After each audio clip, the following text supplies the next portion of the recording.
I can tell from the aroma that this is very fine liquor indeed. I'm impressed. Come on, bottoms up. After you, of course.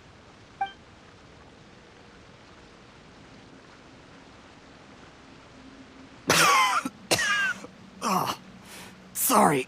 That went down the wrong way. I've never drunk anything this strong before. It'll take me some getting used to. You'll get there. If you want to stay friends with us, you have to drink with us. I'll do my best. You're more of a lightweight than I thought. Already struggling after one glass? I thought you were made of sterner stuff. You certainly kept it together when you were poisoning your teacher's soup. Come on, another round. Less talking, more drinking. Sure. You didn't leave me much of a choice, though, did you? Just the mention of poisoning sends shivers down my spine. I'm more timid than you realize. Every time I poisoned him, I had to hide away at home for a few days because I was so scared of getting caught. Look, I know it has not been easy for you, my friend. We appreciate all your hard work. But, I have to say, you really are quite a genius at poisoning people. I mean, the poison we brought from Snezhnaya is as strong as this wine, but you found a way to turn it into an imperceptible, slow-acting poison and came up with the idea of delivering it through fish soup. What was it you said? Oh, yeah. You said the soup's fishy flavor neutralizes the pungency of the poison, and this process even makes the soup tastier as a result. How did you think of that? It struck me one day when I was fishing. I'm lucky it did.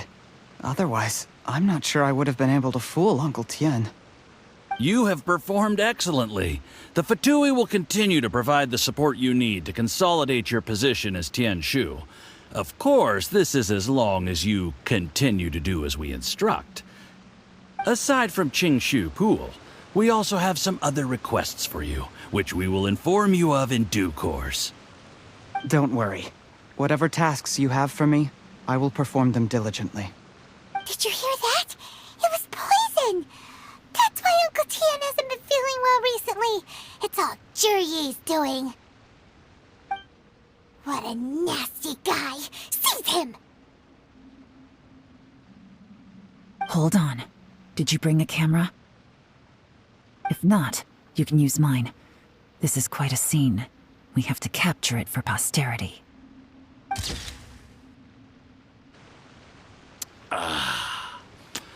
Excellent liquor. We've, seen no progress on the diplomatic front, and everyone has been eyeing up the treasure of Qingshu Pool.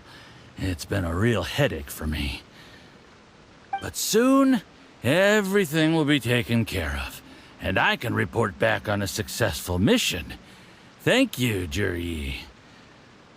I remember when I first saw you. I knew right away that you would make a good partner for us. Hey, do you still remember what I said to you? How could I forget? You said a lowly commoner like me could never be seen as a serious candidate for the Tianshu, no matter how hard I work. The only way is for you to shine bright in the Tianshu's darkest moment. I think you were absolutely right. Yes. Under normal circumstances, the gap between you and other people could only ever grow wider over time. Just look at your two competitors. Chen Wei had wealth. Ming Boa had reputation. But you had nothing. You were just another nobody. And that's why I decided to help you. You know, there's an old saying in the Fatui.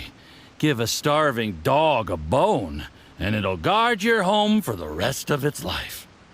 Yes. I cannot thank you enough for your generous support. You know, the best thing about you is that you do as you're told without complaining.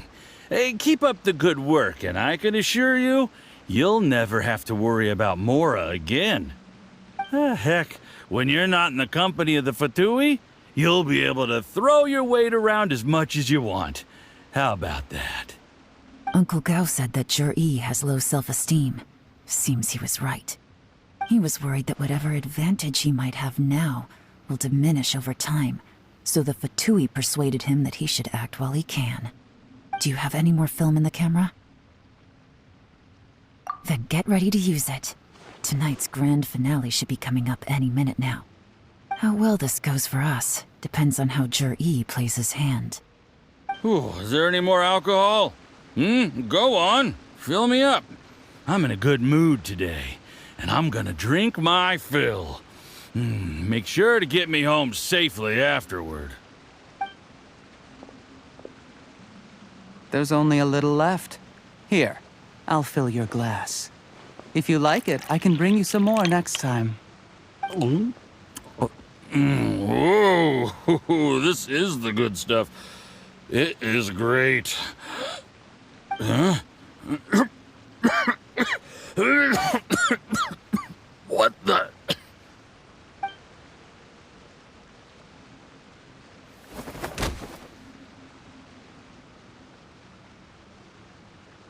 Jur-E, you poisoned my wine? But when? You seem surprised, Mr. Yusupov. How could you? How could I not? I've sacrificed years of my life studying and reflecting to prepare myself for this position. And in the end, I even had to poison my own teacher. You really think I'd put myself through all that just to become your little puppet? I don't want to bow down to anyone ever again. And that includes you. You imbecile. It's the Fatui who got you to where you are. Do you understand? If I disappear with no explanation, the embassy will come after you. They'll get to the bottom of this. Mark my words. Do you see the haystack in the corner? Underneath it is a pile of explosives. And next door in the dark room are the 3 undercover agents you sent to infiltrate the Black Cliff Forge. I'm gonna stay here till I see you slip into unconsciousness. Then I'm gonna set this on fire.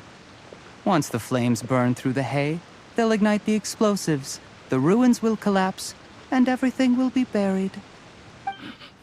What do you hope to?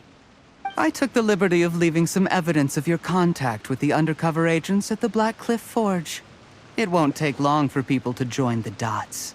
2 missing person cases will become one as the truth gradually reveals itself.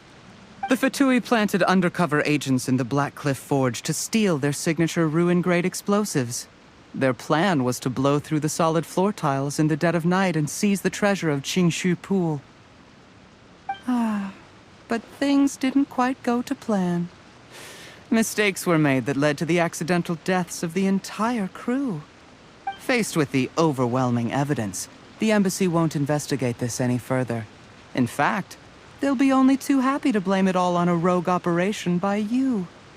It explains why you acted alone, while exonerating the rest of the embassy of any liability. Of course, none of that will have anything to do with me. When all of this comes to my attention, I'm afraid I'll have no choice but to cancel the Qingshu Pool redevelopment plan immediately. I guess then, I'll be Tianshu in my own right, with a clean record and well out of the Fatui's reach. Jur-E, do you really think you're gonna get away with this? The Fatui has a record of everything. That includes the poison, all interactions between us, even my trip here tonight. After I die, they'll come looking, and they'll get to the bottom of this. A record? Oh, you must mean the one in the hands of your second-in-command, Theophan? What? How do you know about that? Because when you contacted me, I also made contact with your associates. I have Theophan to thank for providing me with the poison I used on you today. He'll help me tie up all the loose ends. After all, your untimely demise comes with a few perks for him. He has been eyeing your position for a long time now. That traitor! Juryi, you... Shh, shh, shh, shh, shh. Relax. It's over. After tonight, everyone gets what they want. And anyone else in the know is either my accomplice or about to be taken out of the picture. Sweet dreams, Mr. Yusupov.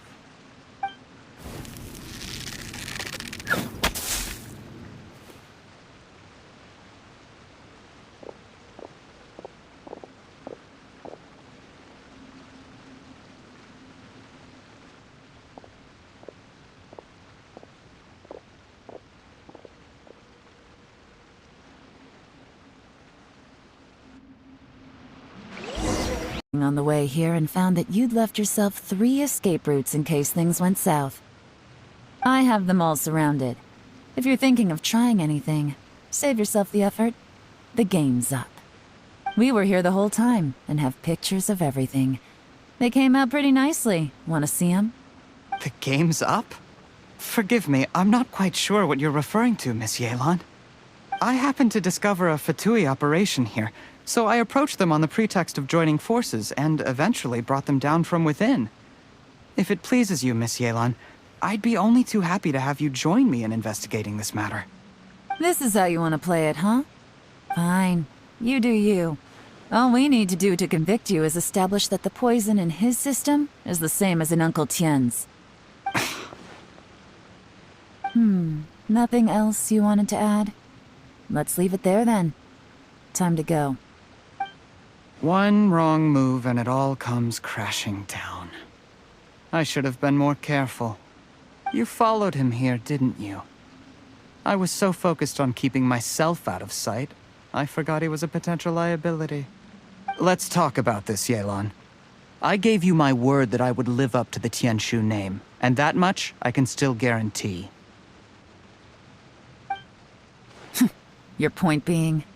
When I take office, I can guarantee that I will act in your best interests. In fact, all of you here tonight can expect very generous treatment in the future. I don't deny that I used underhanded methods to get here. But given my lowly origins, what other choice did I have? You still don't get it, do you? Even now. What do you think?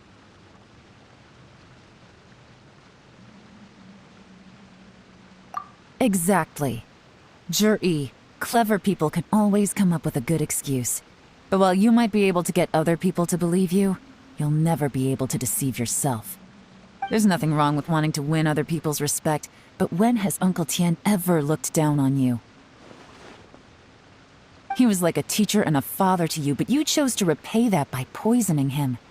Whatever positive goal you may have started out with, you threw it away in that moment. That's enough. Of course. What makes this even crueler is that you managed to convince yourself there was no other way. Uncle Tien was always going to give you this opportunity, even if you'd done nothing at all.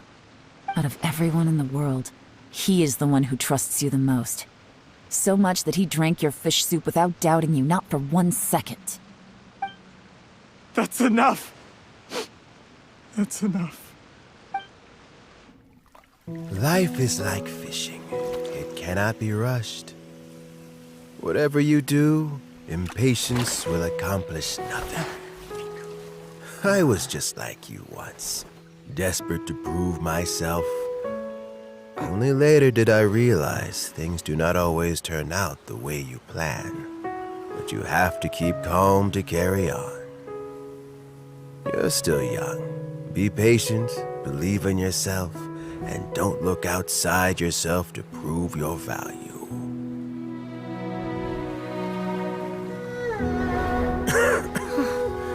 Where's Jur-E these days? It's been a long time since he last paid me a visit. Maybe he's just busy. Well, next time, if he doesn't bring a pot of piping hot fish soup, don't let him in.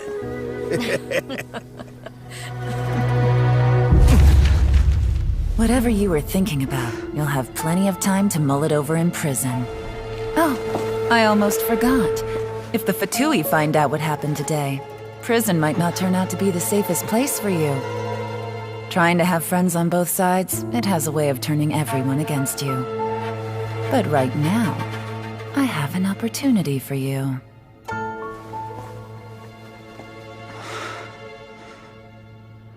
Huh?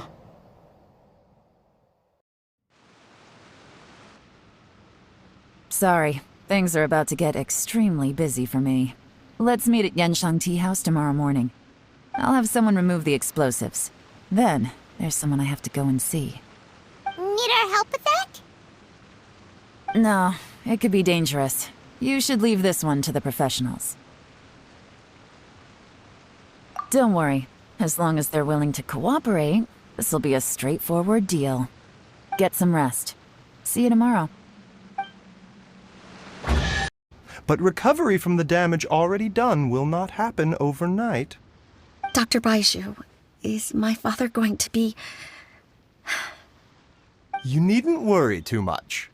Keep taking the prescribed medicine every day, and a full recovery will take at most 2 to 3 years. It's good we caught it in time. A few days later, and the toxin would have built up in the internal organs. At that point, things would have been much more serious. How did they successfully secure such a seldom-seen poison? It seems the Fatui are extremely resourceful. Unfortunately for them, they were up against us. Uncle Tian will be heading off now. Remember to get plenty of rest and avoid overexerting yourself while you're recovering. Don't worry, I will. Thank you very much.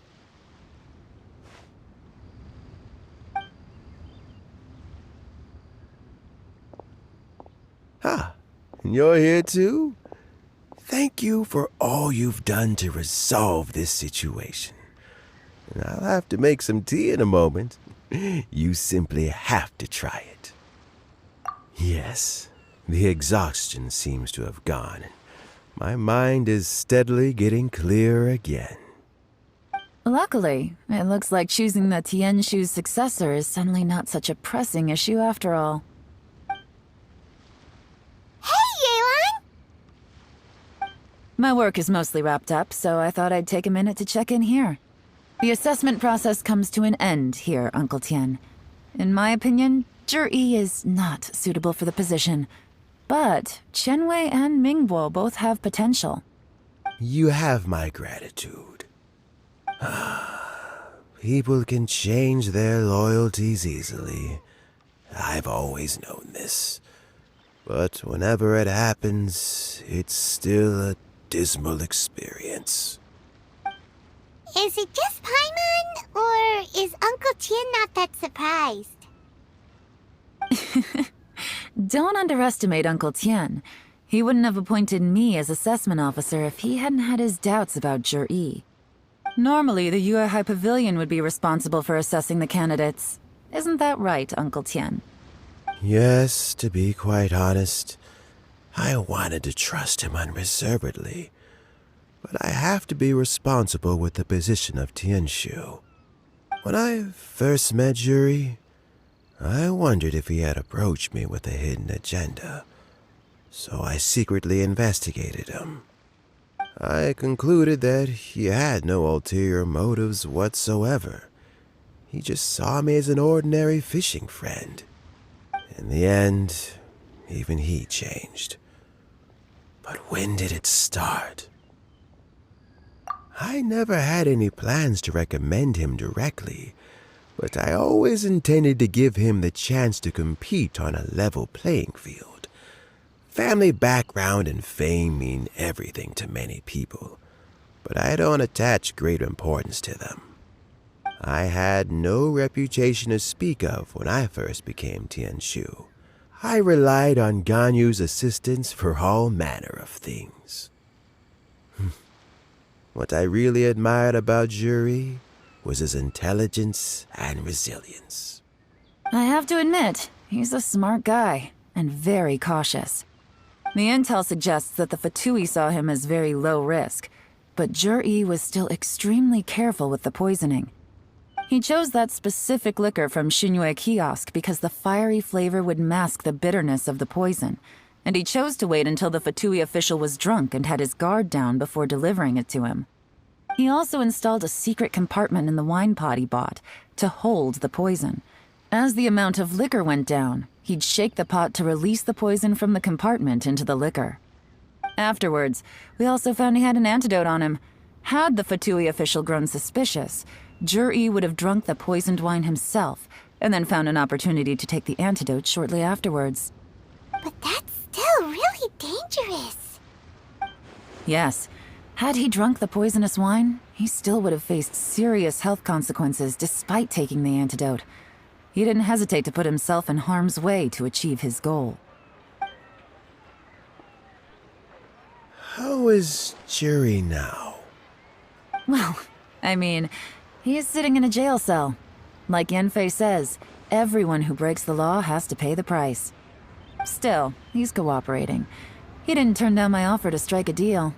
I'll make sure there are plenty of guards around to keep him safe from anything the Fatui might be planning. A deal? Does this have to do with what you said to him when you arrested him? Yes, Jur-E's not the one I'm interested in. If he was as far as this went, I'd have handed the case off to my subordinates as soon as I realized. But once the Fatui became involved, things got a whole lot more interesting. I thought I might have the chance to catch a big fish. Well, did you? Almost. Unfortunately, it slipped off the hook at the last second. Uncle Tian, Yeon, what are you talking about? Paimon doesn't understand. Jur-E colluded with the Fatui to try and secure the position of Tianshu.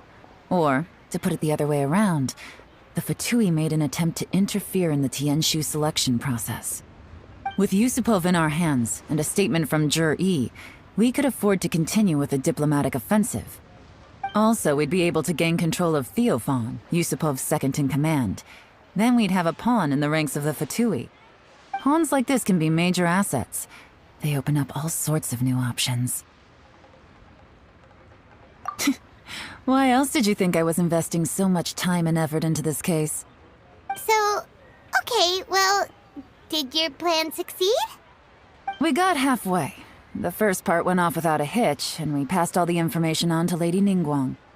But when we tried to make contact with Theophan, he was gone, along with all the evidence.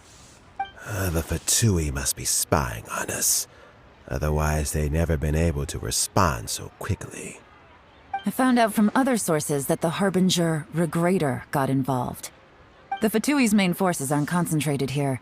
Regrator was only treating this as a peripheral concern.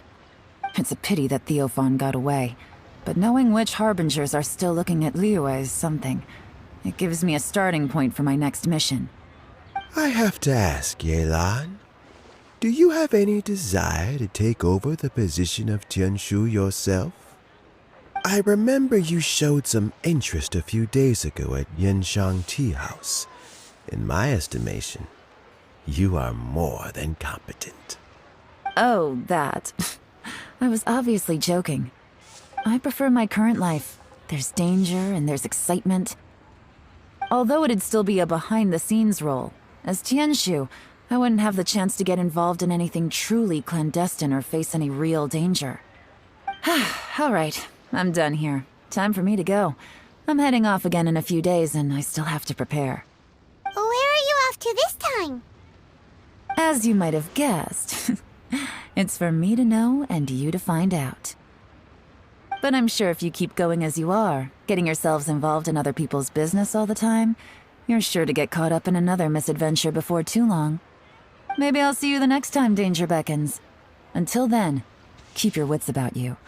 A lot of people are watching you for a lot of reasons. If you have any more questions, just ask Uncle Tian. After the recent turn of events, I'd say he owes you one, wouldn't you?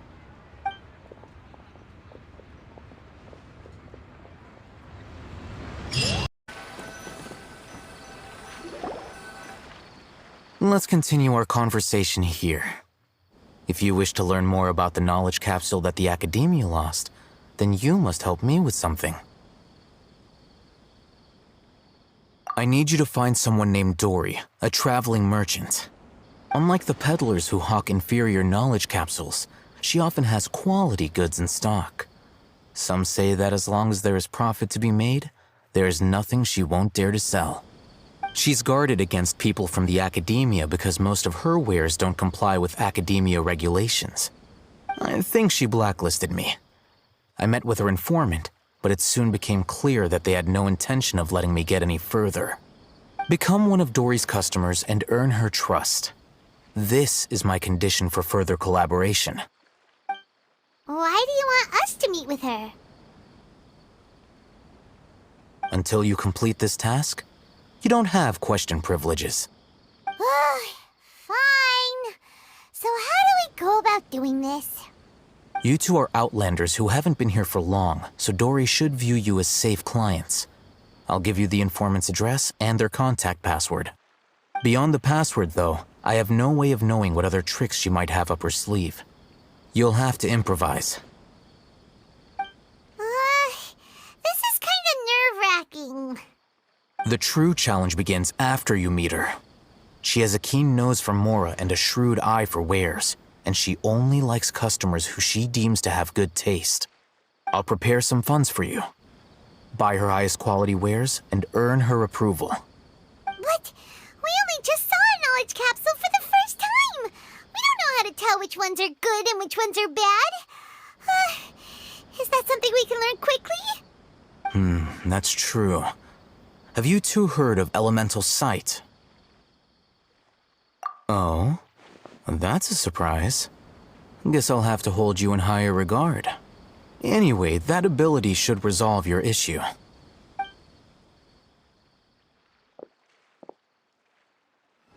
Here are 2 knowledge capsules. Tell me, can you detect any difference in their quality?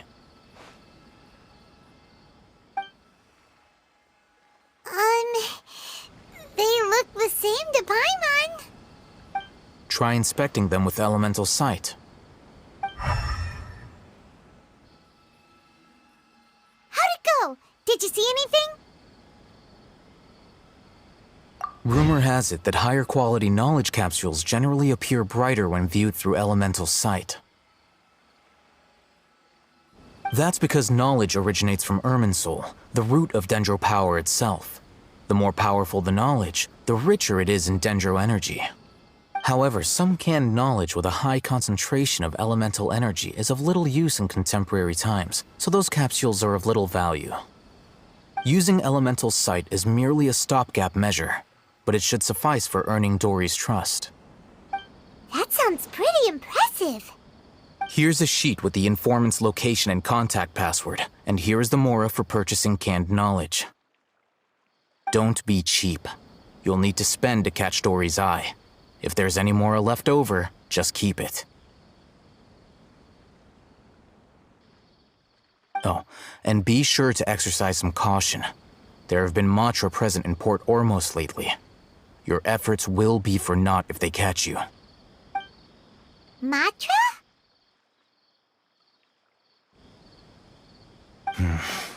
They belong to the Academia's regulatory body. They also handle cases of illegal canned knowledge transactions. Like I said, the Academia has banned both their trade and possession. The Matra are razor sharp. You're in for nothing good if they lock their sights onto you. If you two want to back out, now's the time. Okay, then we have a deal. If you succeed in your dealings with Dory, come find me at the Wikela Funduk. We'll have an open discussion then. Hello. What are you two looking to buy?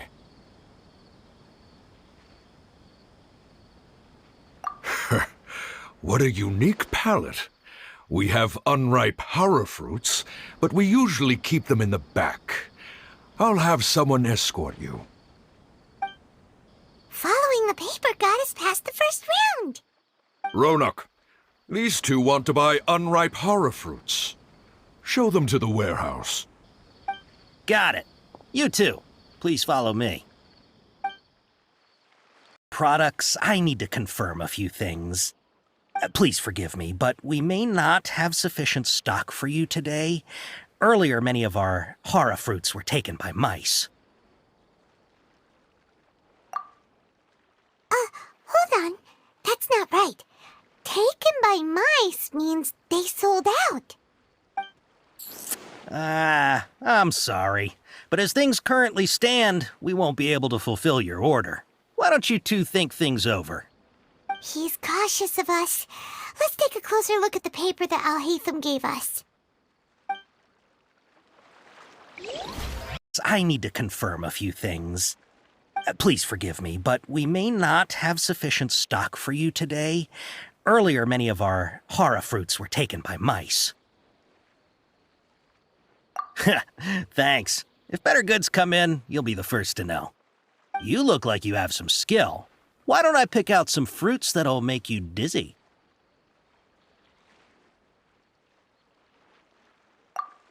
Yep, that's the right answer. But eating hara fruit that makes your head and ears ring sounds like a bad life decision. Would you like your hara fruits to be packaged in the Sumeru City or Port Ormos style? Wow, you two sure are generous customers. We'll be sure to package your products beautifully. Okay, everything has been confirmed. Miss Dory is waiting for you up at... Shoot, it's the Matra! Run! What? The matcha? Where?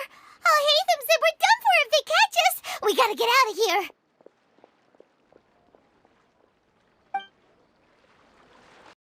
Here, over here. You can stop running now.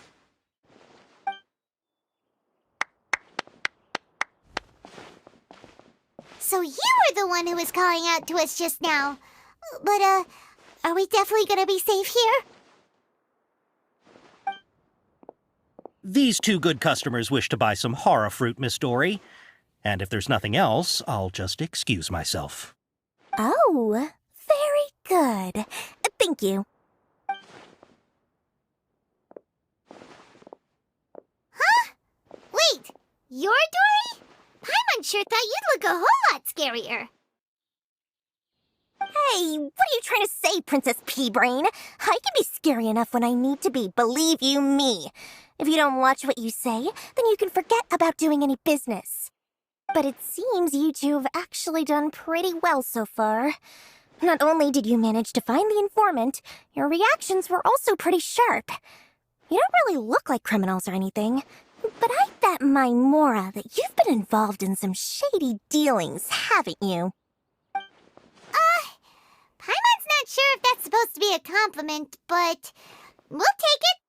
I can't risk doing business with people who start huffing and puffing after just a few paces, no matter how much Mora they might have. Not only will they get caught by the Matra, but they'll also get us into trouble. As decent folks trying to run an honest business, we don't need any of that. Wouldn't you agree? So that's why I prefer to have customers like you. It's your first time here, but don't worry, I won't ask too many questions. Even if you wish to buy enough knowledge capsules to decorate your house with, please, knock yourself out. As long as you have lots of round, shiny Mora, then we're all good. Ah, yes, of course, of course. Go ahead, help yourselves. Voila! Wow, she has a trove of canned knowledge. Whew. She'd probably be in serious trouble if the Matra caught her with all this. What kind of products do you seek, my dear customers? Don't worry, I'm not interested in your reasons for buying. I can, however, offer some suggestions. Take this one, for example. An analysis of the sociological ideology and dialectics of the Hilichurls. Only 3 people in all of Teyvat have ever studied it, making it extremely rare. It's on sale now for 350,000 Mora. Yeesh, who would want to be an expert in that topic? Or how about the architectural styles and construction methods of Teyvat in the early Archon War period? With this one, you can become an expert in historic architecture preservation and find an excellent, well-paying job in nearly any nation. Ooh, now this sounds like it could be useful. 2 million Mora, and it's yours. No discounts. Whoa, that's a lot of Of course, you are free to pick whatever your heart's desire. The contents and price of each knowledge capsule are indicated in small text on the body of each one, down at the bottom. Alright, let's try the method that Alhaitham mentioned.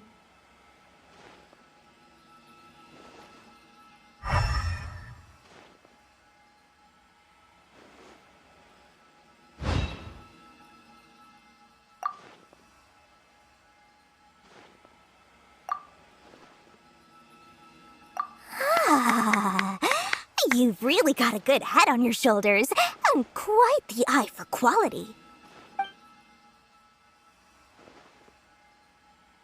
We'll take these, please and thank you. My oh my, you are blessed with a taste for both the exquisite and the extravagant. Customers like you are a rare breed. 1 in 100. No, 1 in 1,000 even. Listen, I have a special offer for you two. If you spend just 100,000 more, you can pick any knowledge capsule of your choice up to a value of 1 million mora. Say what now? Hey, did you hear that? Spend another 100K and we get a capsule worth a whole million! But all the canned knowledge we just bought is easily worth 500,000 mora. If we spend just a little more, we can get something worth 1 million mora. Isn't that a fantastic deal? Think about it. We've gone to all this trouble to get this canned knowledge. And so far, everything we bought belongs to Alhaitham. Aren't you even the least bit curious about how this whole canned knowledge thing works? We're talking instant knowledge here. Don't you want to try it yourself? Come on, come on! We still have around 100,000 of Alhaitham's mora left, so let's put it to good use by finding something useful for you. Ahem, you've got a deal, Dory. We'd like to spend an extra 100,000 mora. Excellent! Then please, select from this fine collection of canned knowledge over here. Hold on a second. Paimon thought we could choose whatever we wanted. Why can't we choose the ones from over there? Oh, but my dear customer, the knowledge capsules over here are worth 1 million mora each. I'm sure discerning customers like yourselves will be able to find something to your liking. Please, take your time. Uh-oh, Paimon has a bad feeling about this. Let's use Elemental Sight again to check these.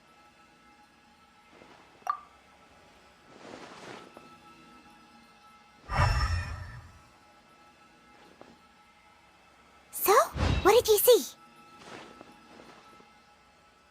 So, they're all worth about the same amount? Well, anyway, the mora's already been spent, so let's at least try to find something useful. Let Paimon take a look here. An introduction to traditional Sumeru brewing techniques, the art of growing spices, an overview of ancient runes. Oh, how about this one? Sword Fighting Techniques 8. Not sure we'd ever find volumes 1 through 7, but at least this knowledge should be useful, right? Let's go with this one. Dory, we'll take this one. All right, very good. I'm expecting some new goods in the next couple days, so be sure to check back again soon. Whether it's canned knowledge or anything else you need, bring your mora to Dory and doors will open. Our dealings with Dory went... Ha, you two made it. And from the looks on your faces, you were successful. Whoa, there's so many people from the academia here. Why would you pick this place as our meetup spot? Well, Wikela Funduk is under the Academia's control, so naturally the Academia has people working here. I came to Port Ormos under the pretense of conducting official business. You're a pretty daring guy. Relax. No one here is interested in anything we say, and the Matcha won't come here. Okay now, tell me how your encounter with Dory went. Okay, we did what you asked. So, can you tell us about the knowledge capsule that the Academia lost now? Before that, I have to ask, why are you two so intent on tracking it down? You don't have to answer, of course. Yeah, she just wants to meet the God of Wisdom and ask her about something important. We've been in Sumeru for a while now, but we still haven't found a way. When we heard that the Academia had lost something that might be related to the gods, we came here in case it turned out to be our lucky break. In that case, you're on the right track. A short while ago, the Academia lost a knowledge capsule in the desert. It's supposedly a divine knowledge capsule. Use it, and you'll gain the wisdom of the gods. Wow, there's really such a thing as that? Hey, if we find it, do you think we could learn how to meet the Dendro Archon? Ooh, or even how to find your brother? I highly doubt it has any mystical properties, but it does indeed exist. And it's right here, in Port Ormos. So, where exactly? That's what we need to find out next. I won't deny that. I am investigating because I'm curious as to what the divine knowledge capsule truly is. As you know, the Eremites in Port Ormos also have their eyes on it. It is an extremely precious item. The knowledge contained within may bring great power or wealth to whoever has it in their possession. Several brigades have been vying for ownership of it as of late, but there is still no victor. My personal finances and connections cannot compete with those of the Eremites. After attempting various methods, I finally managed to reach a tentative agreement with several brigades. I agreed to forego ownership of the divine knowledge capsule in exchange for the opportunity to study it. After all, there's no harm in understanding what it is. However, there are those who are less amenable to negotiation, such as those from Ain al-Ahmar. They adamantly believe that the divine knowledge capsule contains King Deshret's power, and that he will return to this world when they obtain it. They refuse to let anyone from the Academia tarnish their deity's soul. So you kept hounding them because they refused to cooperate with you? Yes. Ain al-Ahmar isn't exactly wealthy, but its members are determined to get that capsule by any means necessary. To that end, they've resorted to many methods more foul than fair in order to amass sufficient funds. So, I've been sabotaging their business to force them into negotiating with me. The divine knowledge capsule should be up for a secret auction within the next few days. Each brigade will place their own bid, and the prize will be covertly given to the winner. To ensure the capsule's security and to evade the Matra's notice, the winning brigade will not publicly disclose their victory. Unless I know whose hands the divine knowledge capsule ends up in, my agreements with them will fall through. Dory is the most reliable source of information, but that avenue was previously closed to me. With you on board now, the situation is different. In other words, you wanted us to befriend Dory so you could find out where the divine knowledge capsule is. Yes, you can say that. But this arrangement harms none of us. The day after tomorrow, go back to Dory and try to purchase information on the divine knowledge capsule's whereabouts. If she has no information, wait 2 days and approach her again. If I get the opportunity to study the divine knowledge capsule, I will relay my findings to you. Will that suffice as compensation?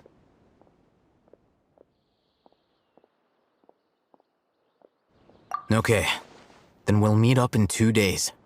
Alhaitham, before you go, we actually bought a knowledge capsule for ourselves, but we're not sure how to use it. You two want to try using a knowledge capsule? Sure, I can teach you. Doing so right under the Academia's nose is a bit problematic, though. What do you say we head to the outskirts of town?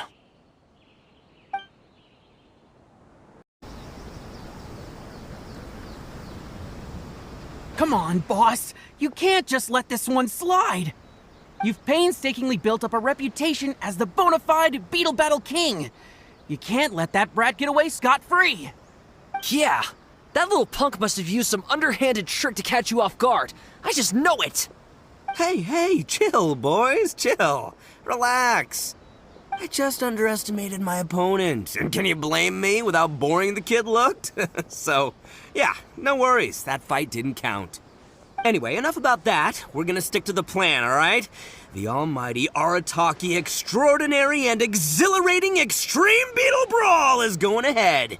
Then we'll bring out Crimson Staff. You know, the one I've been training for years. Just imagine it. A whole audience cheering me on as Crimson Staff gets ready to crush its opponent.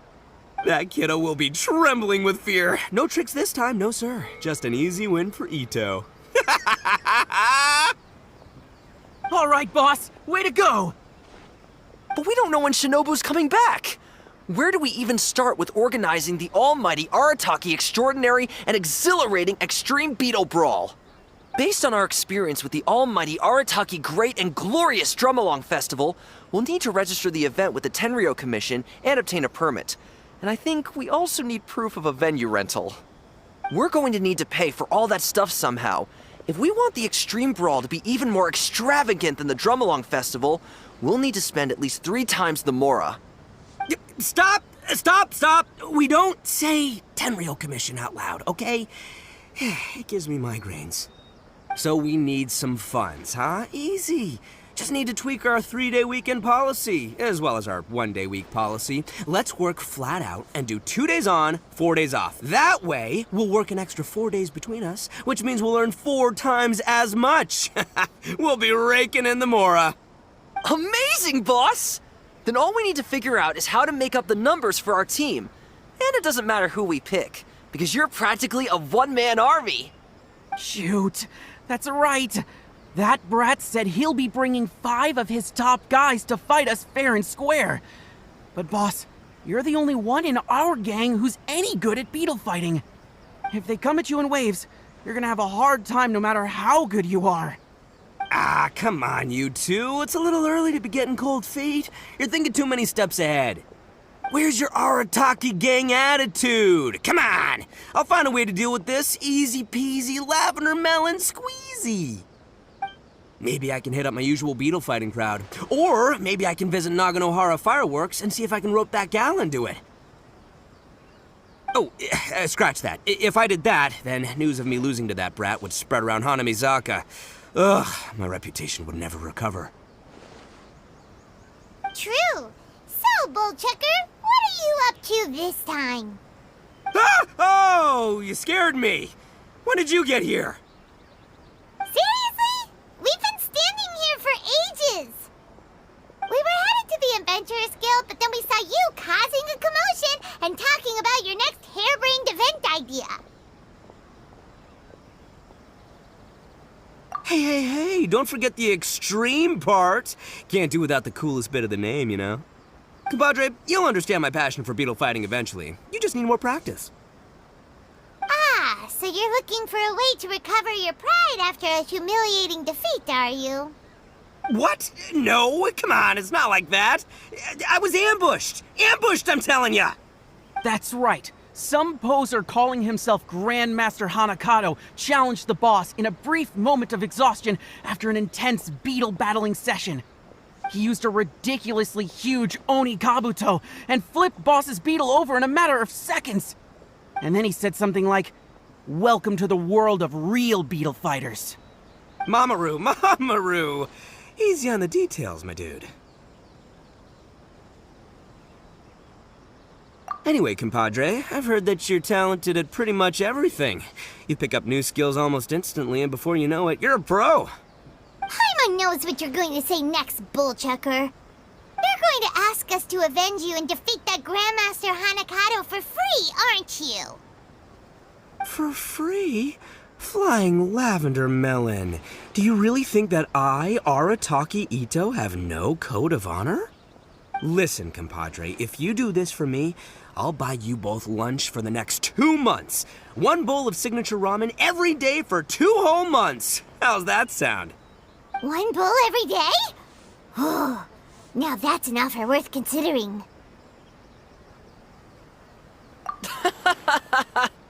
That's the result of Boss's hard-won victory.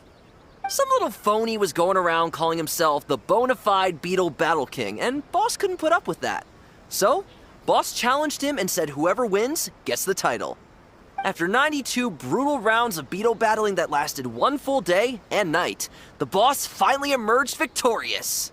But the kid offered Boss a 1 free bowl of ramen daily coupon from his family's ramen stall in exchange for giving the title back in 2 months. We don't know how good his family's ramen is, but the sheer quantity being offered made it too good to refuse.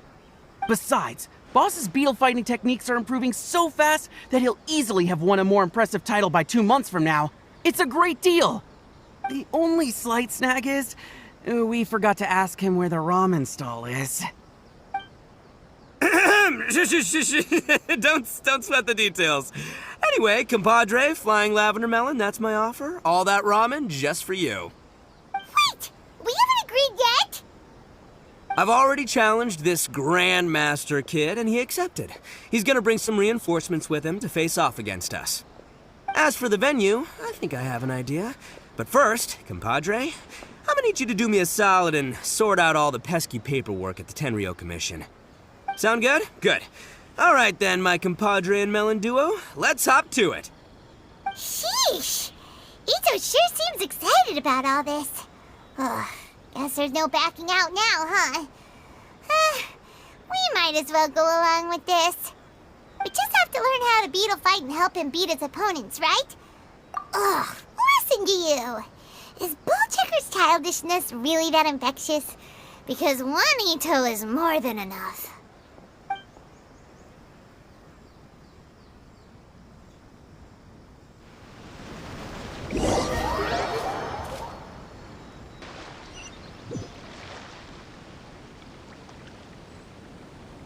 Mamoru and Akira have delivered the goods. Let's start setting this baby up.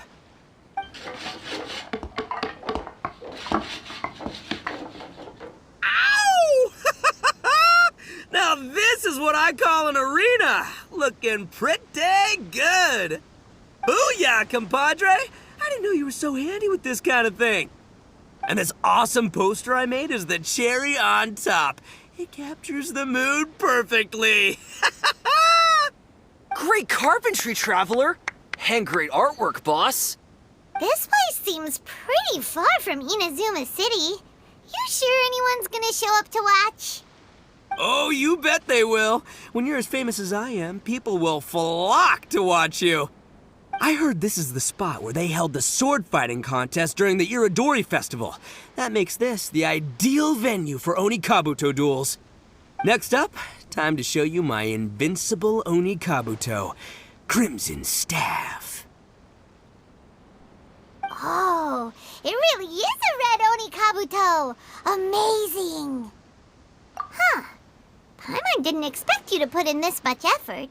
Where did you find this Onikabuto anyway? Can Paimon take a closer look? Go ahead, feast your eyes. But I'm afraid I can't tell you what makes Crimson Staff such a special specimen. That's my little secret. Huh? That smells so familiar. What is that? Wait, Valberry Jam? Huh? What? Oh, you're imagining things. You must be, like, super hungry or something. Yeah. Speaking of which, boss, you haven't applied a protective coating on top of the war paint yet, right? If it rains, then the 9,000 mora we spent on the imported jam is gonna go to waste. Don't worry.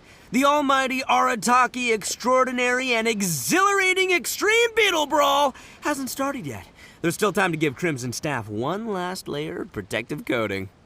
All right, you guys go grab some flyers and start bringing in the crowds. In the meantime, I'll be helping my compadre and Flying Lavender Melon here get up to speed. After that, we'll celebrate over a meal. So much going on. I've really got my work cut out for me today. This your venue? Not bad. Bigger than I expected. It's Grandmaster Hanakato! He's here!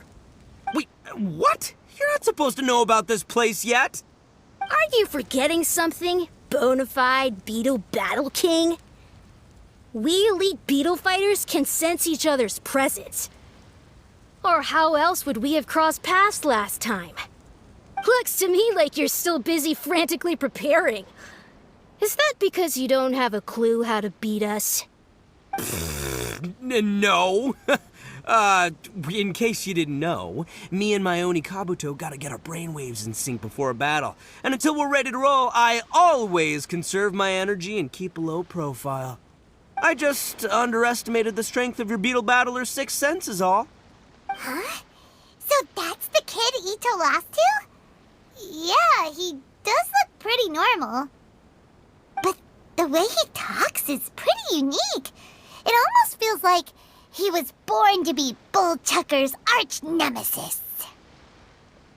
Grandmaster Hanakato! You did well to track me down, I'm impressed. Looks like this bona fide Beetle Battle King needs to watch out for pretenders to the throne. But you're about to regret showing up here uninvited because you have just earned yourselves a pre-Beetle Brawl trouncing. Good. You seem more confident this time. And it sounds like you actually have a game plan. But if I crushed you right away, I'd miss out on all the fun. So I'll let my subordinates play with you first. Using your minions to size up the competition now? Then we'll just send out Flying Lavender... Nope. If Flying Lavender Melon's representing the Arataki gang, we gotta rise to the occasion. We'll need a better title. Got it. We'll send Sky-Cleaving White Iron Lavender Melon out to teach you a lesson! Huh? Why Paimon? Boss! Are we seriously going to fight them right now? We haven't had time to spread the news about the match yet. Also, your compadre and your compadre's Melon haven't even tried beetle fighting before. You make a good point. But the fact is, the kid's here now, and I ain't about to back down. We'll have to put the publicity side of things on hold for now. As for beetle fighting techniques, I'll be mentoring Flying Lavender Melon. Nope, Sky-Cleaving White Iron Lavender Melon from the side. Battling's the best way to learn. Doesn't matter if you lose. Hey! Why are you assuming that Paimon will lose before it's even started? Go, White Iron Lavender Melon! Show him the might of the Arataki gang! Sending you out first is part of my elaborate strategy, you know. I got my inspiration from a Liyue tale that Shinobu told me. Face their strongest with your weakest, their weakest with your average, and their average with your strongest. Then you're guaranteed to win 2 out of 3 rounds. You may be talented, but you lack practical battle experience. With all the elite beetle battlers here, I'm afraid to say you're a small fry. By sending a dopey little melon up first, we can get one of their best fighters to waste all their strength on the low-flying fruit. We'll make short work of them this time.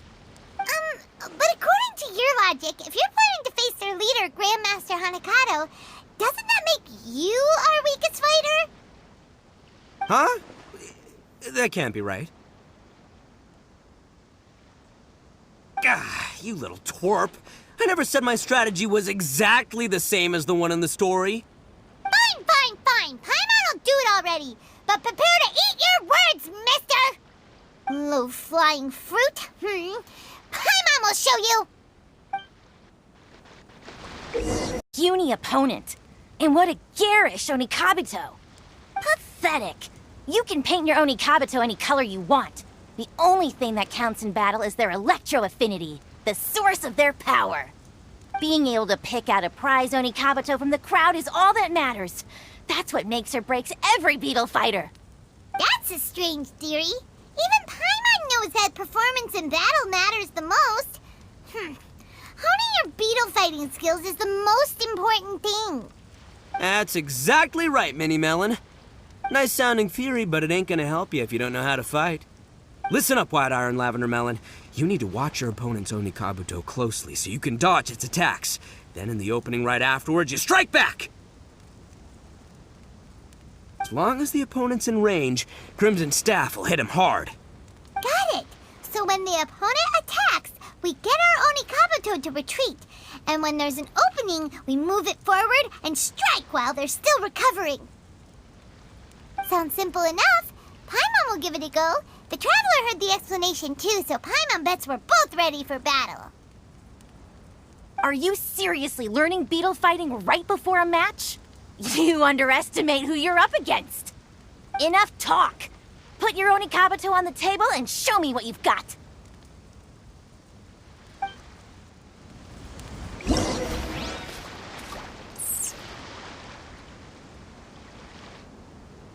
Ah! Piece of cake!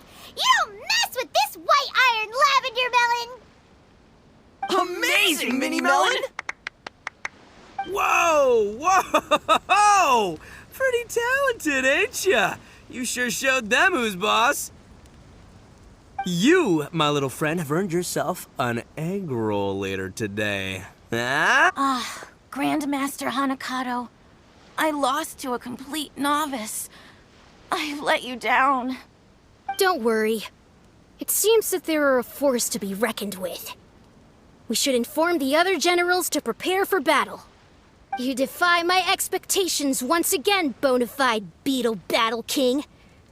I didn't expect you to find such formidable warriors so quickly. From today onward, I will send one of my generals here daily to face you. Be sure that you survive until the final battle. Otherwise, your declaration of war will become the laughingstock of the entire beetle fighting world. Aw, wait just a minute. Leaving so soon? What are you, scared? He's so annoying. Turning up here uninvited, talking to us in that smug tone, then taking off before we're done with him. From what Grandmaster Hanakato said, seems like he's gonna send some of his minions to challenge us. Guess we'll have another battle before too long, huh? That's right. Looks like we won't have time to make the almighty Arataki extraordinary and exhilarating Extreme Beetle Brawl the grandest event ever organized by the Arataki gang. Nah, works for me. An audience would have been sweet, but at the end of the day, we came here to battle. And battling is what we're gonna do. Look at you flying, sky-cleaving white iron lavender melon. Defeating your first powerful enemy, starting to make a name for yourself as a fighter, huh? Really gets me into the fighting spirit. Gets me thinking about myself back in the day when I first entered the Hanamizaka beetle battling scene. Yeah, taking on the pros for the first time. Oh, so did you also take down an expert when you first started, Bullchecker? The boss got brutally beaten. I think Boss is saying he was inspired by White Iron Lavender Melon's performance, because he himself was defeated back in the day. Come on, that's all in the past now. Spilled milk, water under the bridge. It's up to the three of us now. Me, the bona fide Beetle Battle King, Paimon, the sky-cleaving White Iron Lavender Melon, and Traveler, the Oni King's right hand. The three of us have to unite to take down Grandmaster Hanakato and all his minions. Before we face each opponent, we need to talk strategy. As long as we win more matches than we lose, Grandmaster Hanakato will have to face me personally. Bullchecker seems to be taking this all pretty seriously. Still, that beetle fight was pretty fun. And we do get 2 months worth of free ramen if we help him win this. Let's go along with it and do our best.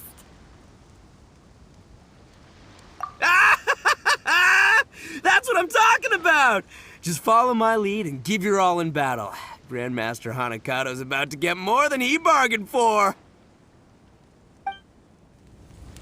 Yang, I'm here to duel! Oh, what now? Has Grandmaster Hanakato sent another kid to challenge me?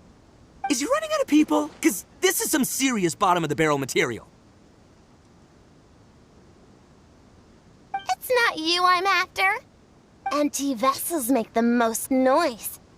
This blonde gal, on the other hand, looks like a strong and able warrior. I take it that she's the real leader of the Arataki gang. Now that's what Paimon calls a good judge of character. Go on, praise her some more. Hey, what are you two talking about? Well, my compadre here is strong for sure, but, she's just outside help. Make no mistake. There's only ever been one leader of the Arataki gang, and that is yours truly, Arataki Ito. Hey, nice idea! The Arataki gang may not be the strongest gang in the world, but being a leader would still be pretty cool. If it's cool with you, Paimon could be called Arataki for 3 days only Paimon, or Paimon, temporary leader of the Arataki gang. Hey, don't let your opponent lead you astray. She's clearly just trying to sow discord. Yeah, okay? All part of a nefarious plot to turn us against each other. Just wait till I defeat her boss. She'll be begging to take back her words. Don't flatter yourself. I don't care about the Arataki gang's internal affairs. I just want to battle strong opponents. Let's see just how good Blondie here is at beetle fighting. Unoriginal, uninspired, and completely uncoordinated. Hey, what you complaining about? Oh, let me guess. All your teammates we defeated? Ugh. I'm talking about your fighting style. Huh? Have you been hit in the head by a specter or something? This ain't some circus show, pal. You want to know what my style is? Uncheckable strength, unwreckable will, and undefeatable beetles, that's what. I can give you a demonstration, if you dare. Ugh, you bring back some bad memories. I do not deal well with loud and obnoxious types like you. Ah, but this blonde lady looks like easy pickings. All right, I'll challenge her.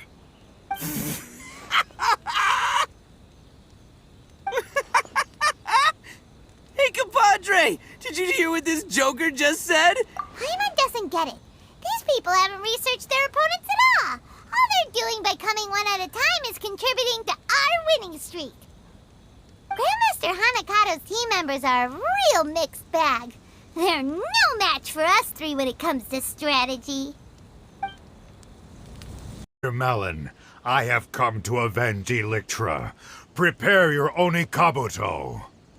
After I defeat you, I'll take down the entire Arataki gang, one member at a time. Looks like we've got an adult this time. Why is this guy more excitable than the kids? Well, White Iron Lavender Melon, looks like this guy's challenging you to a duel. And there's no backing down from something like that. Take Crimson Staff with you and go nuts!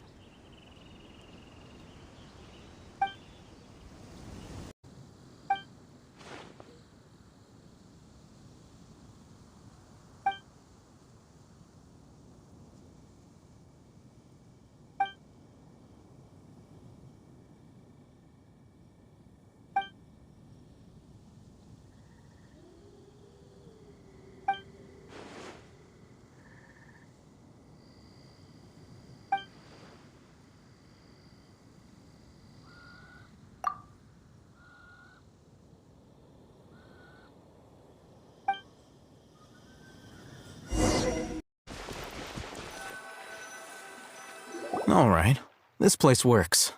Show me the capsule you purchased. Here. Sword Fighting Techniques 8. Huh. A combat class knowledge capsule. This class is something of a rare find these days, since most have been taken by the Eremites to augment their battle capabilities. Really? Aw, yeah, what a great buy! If you want to determine the efficacy of this capsule, I can evaluate your combat ability. However, effects will likely be minimal if you already possess a high amount of strength. We can conduct a controlled experiment where you fight 2 battles, one before using this knowledge capsule and one after. While you fight, we can use an Akasha terminal to monitor your various physical parameters. There may be variances in your physical strength between the 2 tests, as well as a disparity in your opponent's abilities. But don't worry.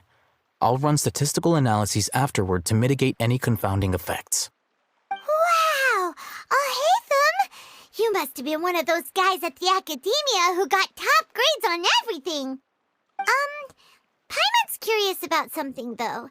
You definitely weren't one of those students who needed canned knowledge to graduate from the academia, right? So why are you risking getting caught by the Matra for this capsule? When you are unable to understand a researcher's actions, most cases can be attributed to curiosity. This is but one theory. Sounds like you're trying to avoid the question. All right, let's begin the test. Just fight as you normally do. All right, I'll link your Akasha terminal to record data. The next step is to use this knowledge capsule. Hold it in your hand. I'll help you establish a connection with it so you can activate its power.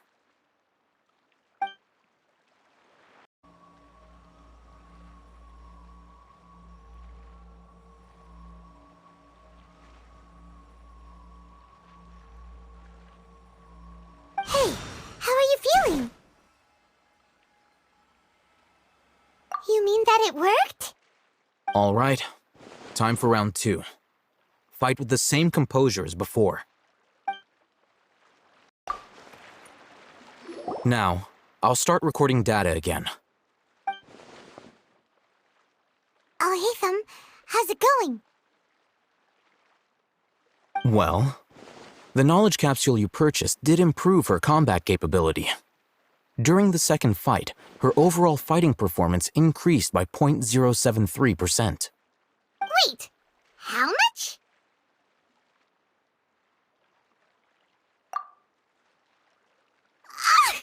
Dory's such a jerk! She totally scammed us! 1 million mora? This thing isn't worth a tenth of that amount! Of course, this could be because she is so powerful that the capsule's contents were unable to produce a substantial increase. At the very least, this test allowed me to gain more insight into you two. Our deal seems increasingly worth my investment. I'm heading back to Akela Funduk. I await your response in 2 days' time. This is Mora for when you ask Dory for information. Pay her as much as she requests.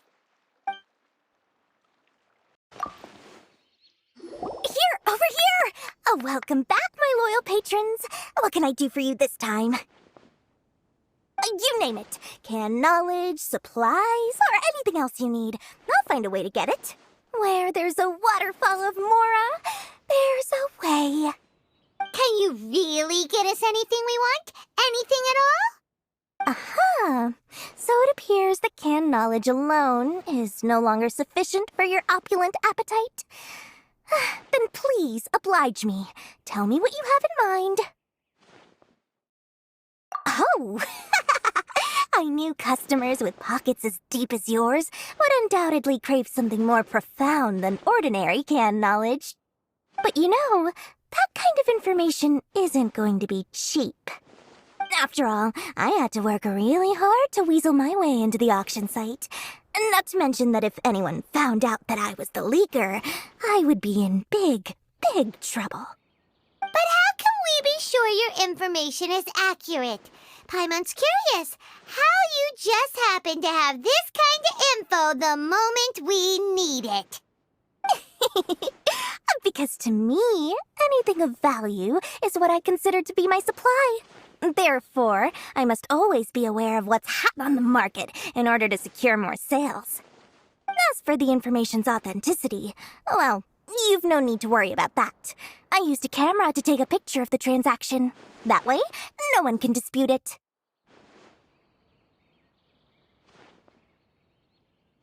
It's always a pleasure doing business with such sterling patrons. Now that you've paid in full, here's the scoop. The Divine Knowledge Capsule was purchased yesterday by a certain Misery, the leader of Ain El Ahmar. Ain El Ahmar?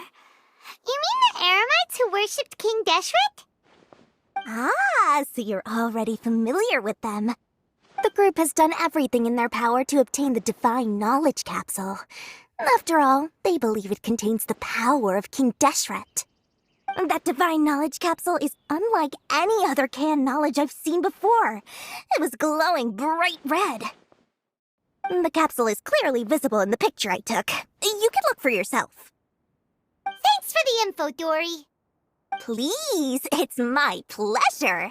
It's all thanks to discerning customers such as yourselves that my efforts yesterday were not in vain. Please, don't hesitate to contact me if you ever need anything else in the future. Mora for Dory opens doors. Well, we figured out where the... Oh, Haytham! We got the info you wanted! Really? All right. Let's hear it. Dory even gave us evidence to verify the intel. Have a look. Huh, look at that. Clear as day. It must have taken some guts just to infiltrate the scene of the Eremites transaction. But then to get close enough to take a picture like this. Bold move, Dory. Very bold move. All right. The person in this picture is indeed Misery, the leader of Ain al-Ahmar. And the glowing red capsule he's holding appears to be the Divine Knowledge Capsule.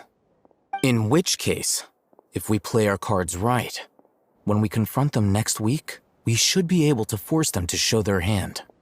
At first, Paimon didn't get why you were provoking these Ain el-Ahmar guys. But now, it sort of makes sense.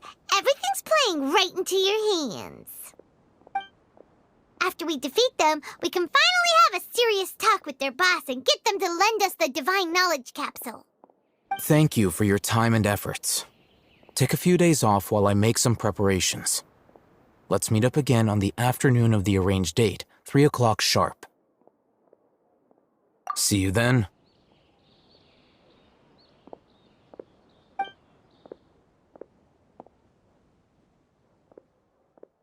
Oh, Haytham sure is taking his time.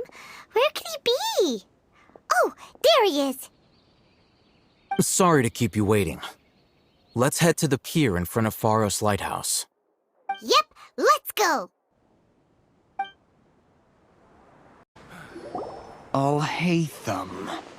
I knew you were crazy, but I didn't know you were crazy enough to actually show up. It was I who demanded that these negotiations take place. I was more worried that you might go back on your promise. But to your credit, it appears that you're sticking to your word. This is turning into quite an occasion. I also brought some backup. I assume you don't mind. Backup? Aren't you the brat from the restaurant the other day? You've come to support this lunatic because he helped you out? Fine, your funeral. I'm not going to mince my words. Once we're done with you, you'll be nothing more than fish food. Get 'em, boys!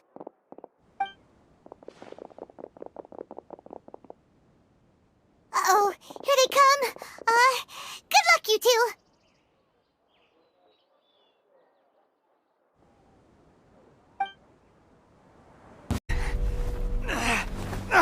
Academia scum!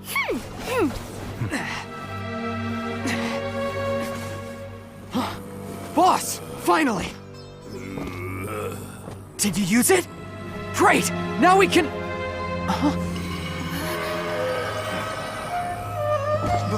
Boss?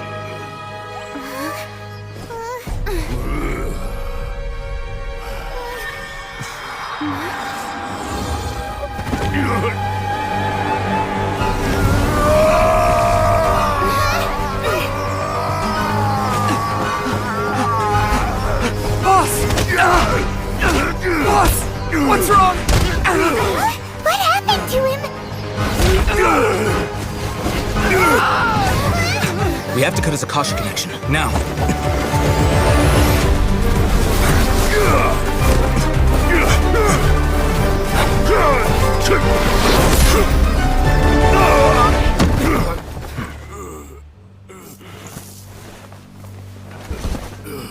Target acquired! Arrest him!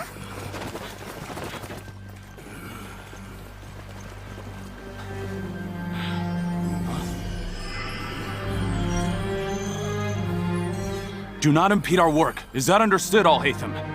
Of course. I was only trying to help. Take him away!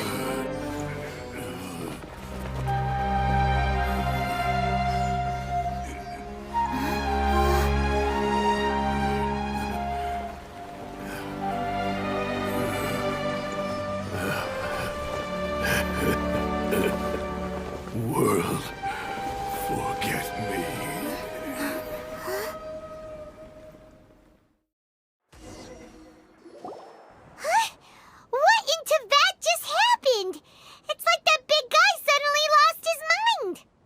It looks like he used the Divine Knowledge Capsule. You mean the Divine Knowledge Capsule did that to him? Oh, yeah. You mean how some researchers go insane after getting knowledge from Irminsul? I've heard of numerous incidents of researchers in Satyavada life going insane. The state that man is now in suggests that this is a similar situation. This Divine Knowledge Capsule does appear to be linked to the gods, but beyond that, it doesn't seem anything like the rumors suggest. Possessing it doesn't grant you divine wisdom or power. Did you hear what he said? World, forget me. What could that possibly mean?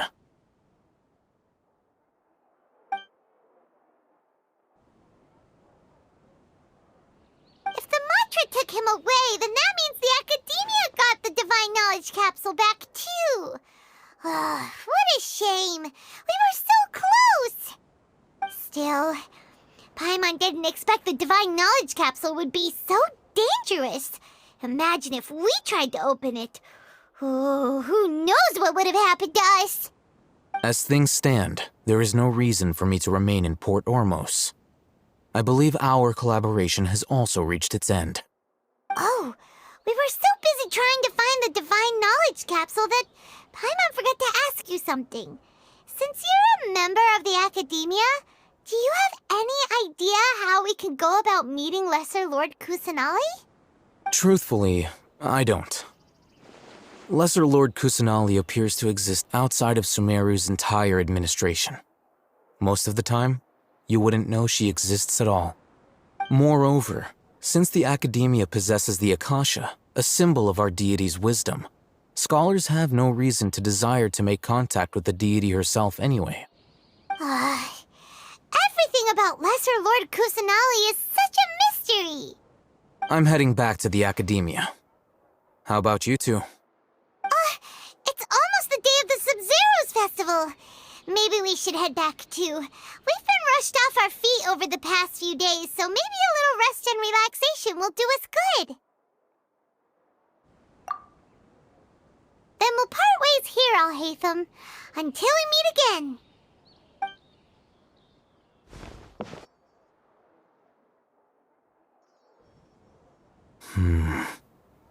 Now, do I deal with this thing first? Or should I produce the report that the higher-ups require?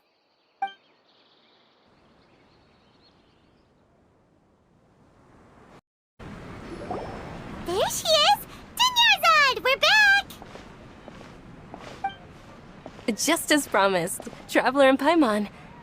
I'm so glad that you two came back to celebrate Lesser Lord Kusanali's birthday. Indeed.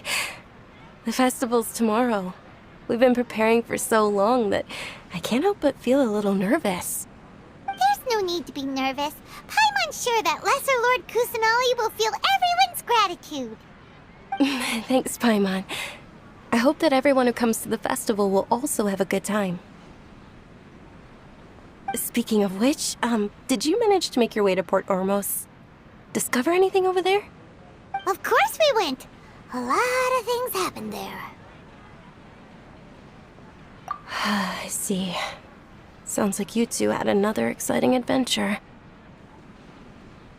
If there is another chance, I would love to join. My lady, if you went to Port Ormos in your current state, we'd both be in for a lifetime of trouble. Dia! You were eavesdropping! It's called covert protection. Keeping an ear out for what's going on around my employer is part of the job. It's all right, Dia. I merely said I would like to go. I know better than to think my body could handle it. The festival's tomorrow. I've been doing nothing but causing trouble for you. So, Dia, please take some time to relax. I'll be fine. Even when you put it that way, it still doesn't feel right. Don't worry, my guardian knight. Okay, fine, but only tonight. Tomorrow's a big day, and many no-good scumbags are gonna try to take advantage of that. Oh, You two must be exhausted from your long journey back to the city.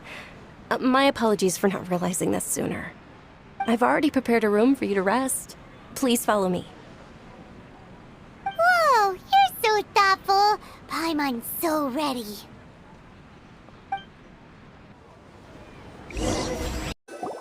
Here we are. It's also fairly close to where I've been staying. It looks really nice.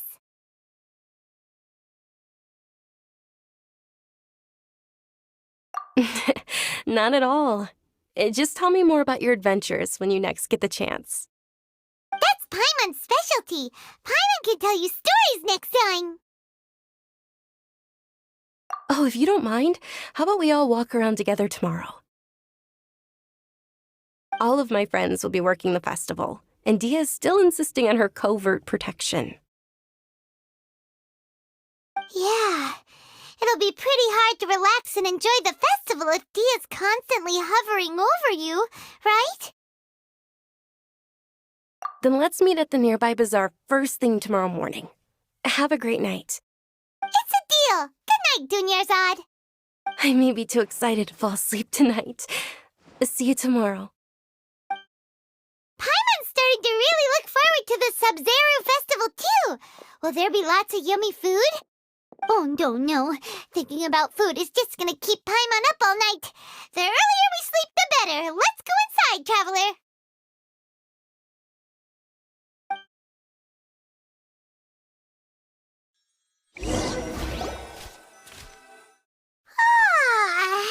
Did we oversleep? We should go meet Dunyarzad right away.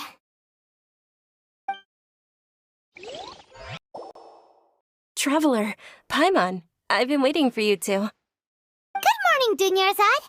We must have overslept a little bit. Not at all. I arrived early. Today is finally here. I must cherish every moment as if it were gold. You've worked so hard for this day. You gotta enjoy it to the fullest. You know it. Oh, it's just that, as expected, I had some trouble falling asleep last night. I'm hoping my body won't be too much of an issue today. Well, shall we? Let's start with the stalls over there. Many vendors came out of the blue to support the event, and they insisted on covering costs themselves. Let's go give them some business. They paid for everything out of pocket? Oh, sounds like they're not in this just for the Mora. They all said that contributing to a lively festival atmosphere is more important than money. Especially since we don't often get to celebrate Lesser Lord Kusanali's birthday. Ooh, they're selling food over that way! Let's go take a look! This is a stall offering foods from the Haftmewa feast. Oh, you could tell straight away. I thought most people nowadays wouldn't know. Mushrooms, flowers, and all kind of fruit? It's all vegetarian stuff. Oh, Paimon's a little disappointed. So, what's the Haftmewa feast you mentioned just now? It's another Sub-Zero's festival tradition. People used to set their tables with 7 different foods. Generally speaking, the most common selections were foods like Rukashva mushrooms, Nilopala lotuses, Sumera roses, Sunsetias, Kapulatas, Hara fruits, and Zaytun peaches. So, the Sub-Zero festival is a vegetarian holiday? You don't have to be a vegetarian to enjoy the spread.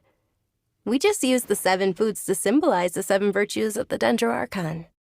Wait, but if that's the case, if Sumero uses vegetarian food to represent the Dendro Archon, then wouldn't the Pyro Archon's festival be full of food like roasted fowl, juicy meatballs, grilled steak? Oh, Traveler, we have to go to Natlan as soon as possible! I hope your wish comes true one day, Paimon. Thanks! Alright, how about we also check out some of these other stalls?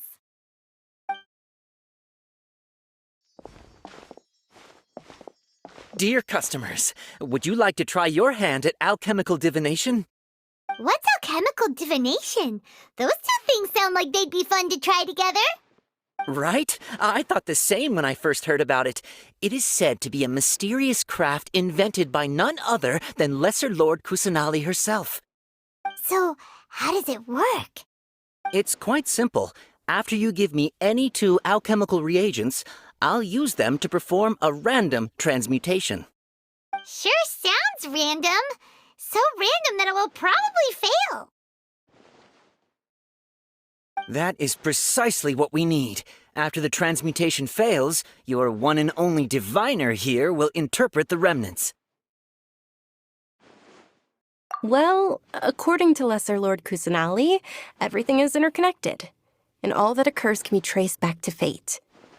You could say this is a pearl of old wisdom. Why does everything sound so much more credible when Dunyarzad says it? Are you guys working together? So that's the true wisdom behind it. This young lady sure knows her stuff. So, how about it? Want to give it a try?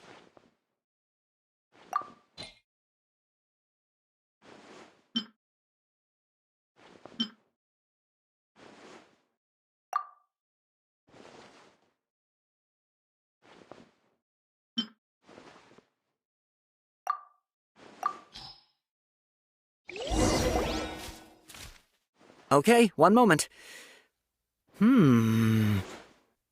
It's the moon. Paimon wants to take a look too! Is it? It looks more like a pie that Paimon bit into. Generally speaking, the moon signifies... It means... Wait a moment. Is he really looking it up in a book? Oh, I remember now. It means illusions and lies. Illusions and lies? That sounds rather ominous. Yes, but this book says that if you trust your intuition and overcome your fears, the sun will surely rise. He's not even trying to hide his book anymore. Naturally, fate will only ever show you the beginning of a journey. It is up to you to forge your own ending. Oh, thank you so much. I'll keep that in mind. Oh, it's nothing. I'm just learning as I go. Guess that was still pretty interesting. Okay, on to the next stall. They say the Sub-Zero's festival was very lively a long, long time ago. Large flower carriages used to parade through the city. As they headed towards Port Ormos, people would throw flowers, candy, and liquor all along the way. Dunyarzad's eyes are sparkling right now. I wish I could have seen that spectacle. But if you ask me, I'm sure Nilou's dance of Sub-Zeros would be just as impressive.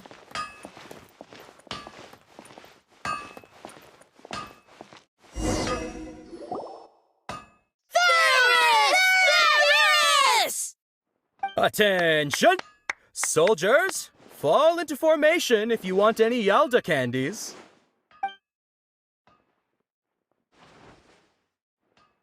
It's a weird guy with a weird hat. Hey, it's Dunyarzad! Wow! Miss Dunyarzad, the children love you even more than the Yalda candies. In the few short days it took to prepare for the Sub-Zero's festival, the children have all grown very fond of you. The Hallowed Night of Flowers. It's an honor that you know my name. Attention! In the name of Ferris, the Knight of Flowers, I commend you on your contributions to the glorious Sub-Zero's festival. All right, little soldiers. Take your Yalda candies and don't forget your loyalty to Lesser Lord Kusanali. Dismissed! Yes, Knight Ferris! Just what is going on here?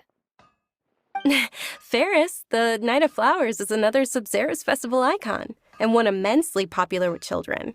In the past, the actor portraying Ferris would also sit on a flower carriage. It's all thanks to Miss Dunyarzad's sponsorship that the children can make such wonderful memories today. As are we to you, Vihar. Oh, not at all.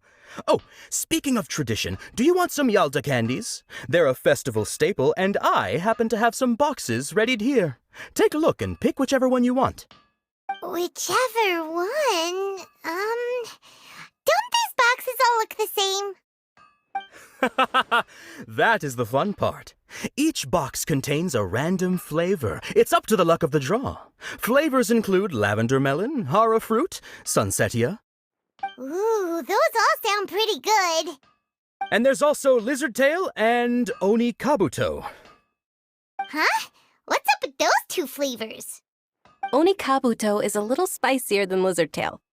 Dunyarzad, you tried them before? Traveler, it's all right. Paimon believes in you. I also believe in your intuition. Great! These boxes of candy are numbered 1 to 5 from left to right. Which one do you want?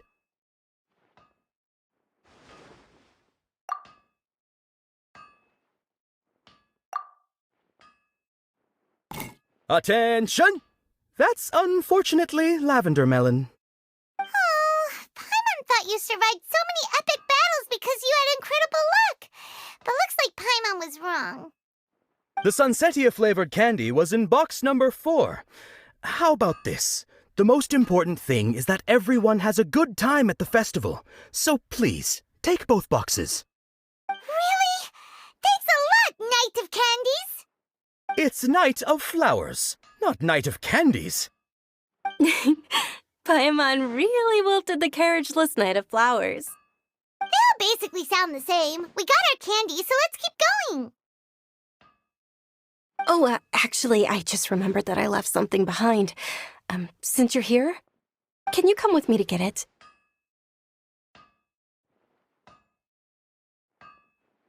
Dunyarzad, you probably forgot because you're so excited about the Sub-Zero's festival. How embarrassing.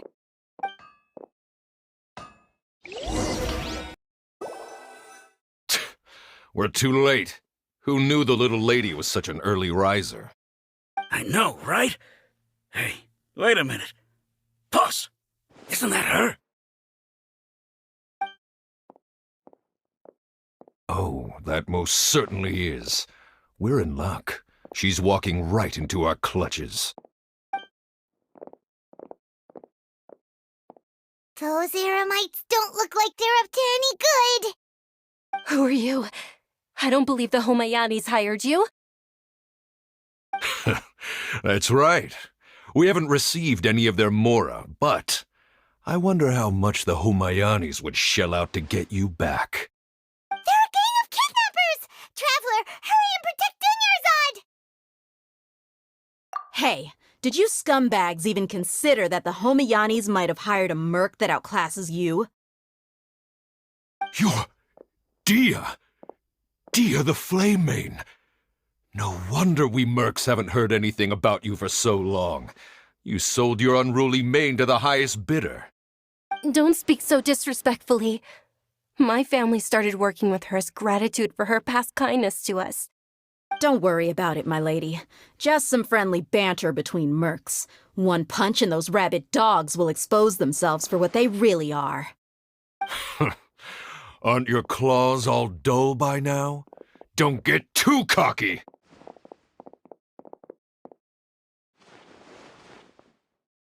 Traveler, take Miss Dunyarzad to a safe location. No, we're gonna stay and help. There's too many of them.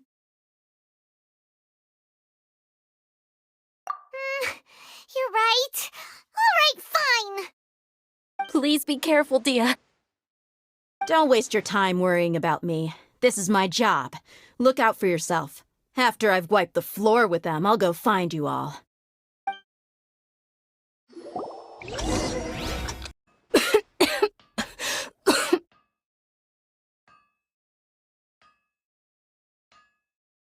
Dunyarzad, are you okay? You look a little pale. Are you in shock? I'm fine. My body always reacts like this whenever I exert myself too much. You sure you're okay? I'll be fine after some rest. I'm more worried about Dia. After all, none of this would have happened if I hadn't insisted on coming out today. Yeah, don't worry.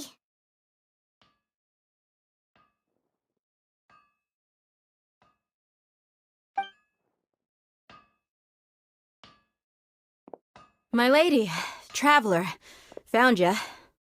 Dia! You took care of them so fast! Any more of them? Or rather, did anyone follow you? Dia, your arm. Oh, this? I'm fine. It's just a scratch. Normally, they wouldn't have been able to land a hit on me at all, but I'm still getting used to this new greatsword. Please, let me take a closer look. Come on, it's nothing. Us mercs aren't as fragile as you think. Hold on, you said something about a new greatsword. What happened to the one you were using before? About that. Well, I sold it, 'cause I was low on Mora. Stuff like this happens every now and then. It can't be. The anonymous donation that was used for the venue's final round of preparations?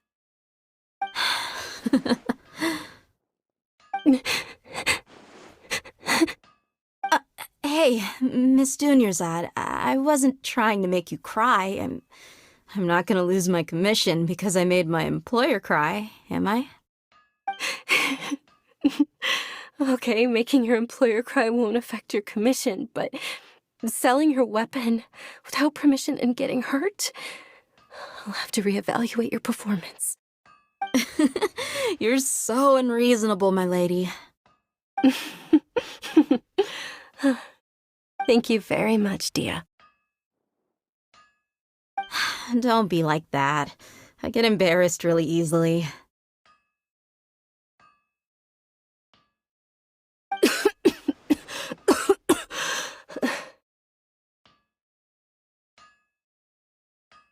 Are you feeling unwell again, Dunyarzad? My lady, your condition. Traveler, can you take her somewhere to rest? I'll look around the area to make sure we're safe from an ambush. Truly, I'm sorry for the trouble, everyone.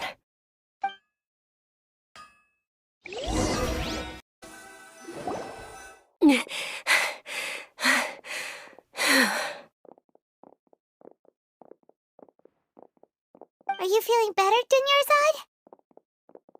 Dunyarzad? Yes, much better. Just give me a few moments and I'll be good to go. I didn't realize you were concerned about it. I guess I shouldn't continue to keep it a secret. I was actually born with Elazar. It's terminal now. Can't believe it's Elazar! Oh, you've already heard of Elazar. In that case, you probably know about its severity. Sumeru's current medical advancements still haven't been able to find a cure. The disease's progression can only be delayed through environmental therapy. Dunyarzad. There's no need to be sad. I've always lived with Elazar and I came to terms with it a long time ago. Compared to the simple fact that I'm afflicted with this, its effects on my life have been much more painful. I know that my family loves me dearly. They've done all they can to provide the best environment for me so that I can live for that much longer.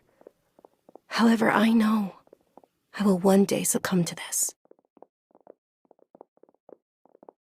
Did you know? Before I ran away from home this time, the world outside of my home didn't even know that I existed. Since I was a child, all I could do was sit on my bed and stare at everything outside of my window. I'm sure my family's worried and disappointed in me for running away, but I just didn't want to have any regrets. I wanted to meet other people. To me, there's nothing more beautiful than being able to meet and speak with others. Not to mention the incredible time spent preparing for the festival, the joy on everyone's faces here, and all the support I've received from friends like Dia. This way, when my final day does arrive, it will be less sorrowful. At the very least, many people will remember that I once existed in this world, right?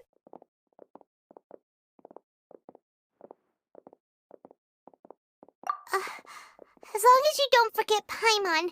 Paimon also won't forget about you. No, even if you forget Paimon, Paimon will still remember you. Thank you two so much. I apologize for the depressing conversation. This is out of character for me. To be honest, Lesser Lord Kusanali gave me the courage to do all of this. If it weren't for her encouragement, I wouldn't have taken that first step.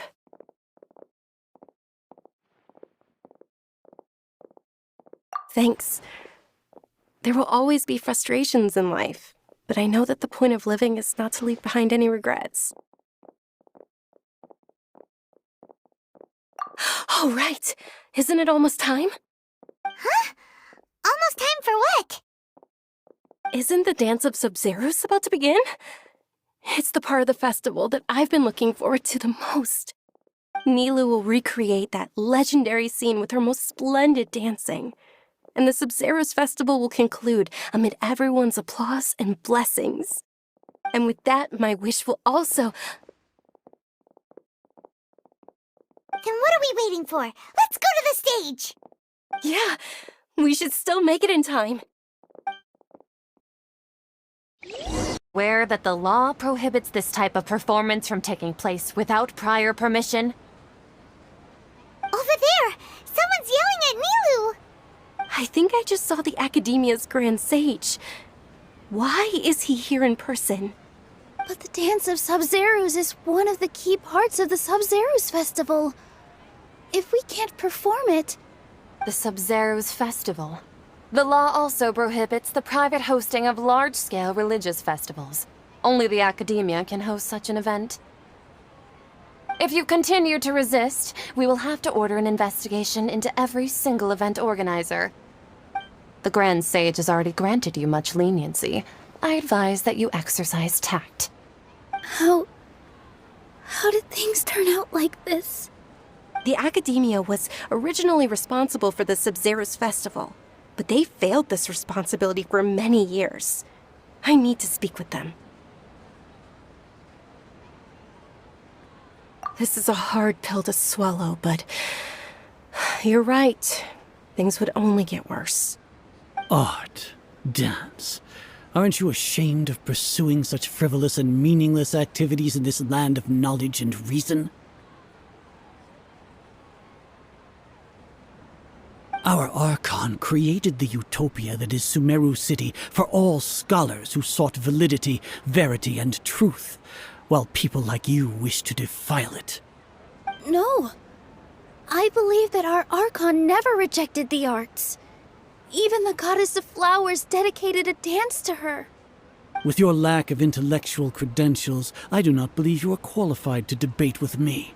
What you should be doing is finding workers to tear down this ridiculous eyesore.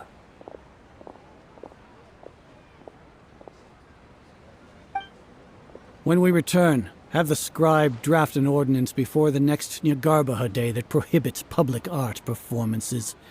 We will announce it to the public later via the Akasha. Understood. I will inform him when I return.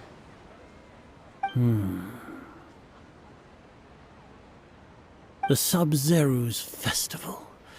Go celebrate the birth of that god to your heart's content. Nilou, are you okay? Oh, Dunyarzad. You all saw that just now? The Grand Sage ordered us to stop the performance. Yeah. Let's go somewhere the Academia can't find us and perform there. But how do we let everyone know? And what about the atmosphere on the stage? Or we could get people to block them off so they can't interrupt the performance. No. They just threatened to investigate the organizers. If we were caught... Nilou, it's all right. Don't worry about it. But you've been looking forward to the Dance of Sub-Zerus so much. And I know how important this festival is to you. I don't want you to have any regrets. It's okay. Seeing you care this much about my feelings is more than enough.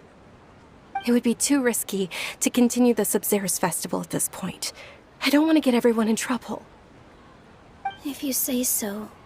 But you can sneak out for the next Sub-Zerus festival, right? We'll make sure the next one is a smashing success. The next one. Yes. Okay. It's a promise. It will be a smashing success. Paimon can't believe this is how things turned out. Those heartless geezers. It really is okay. There's nothing we can do about it. Still, I'd be lying if I said I had no regrets. I would have loved to see Milu's dance.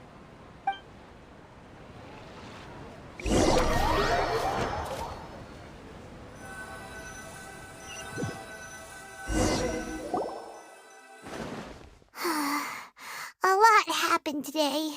It's a shame the festival ended the way it did. Nilu and Dunyarzad promised to make the next Sub-Zerus festival a success, but Dunyarzad is running out of time. Yeah.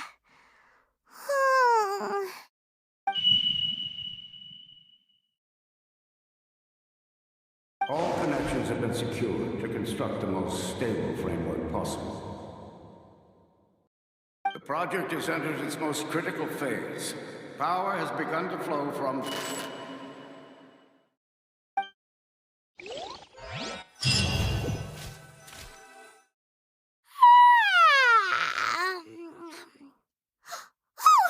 gonna be late! It's all because you wouldn't get out of bed! We should go meet Dunyarzad right away! Good morning, Dunyarzad. Sorry we're late. Not at all. I arrived early. You seem kinda tired. Did you not get enough sleep? I'm doing well. There's no need to worry. Shall we go? Let's start with the stalls over there. Sure! Traveler? Why are you just standing there? Let's get going!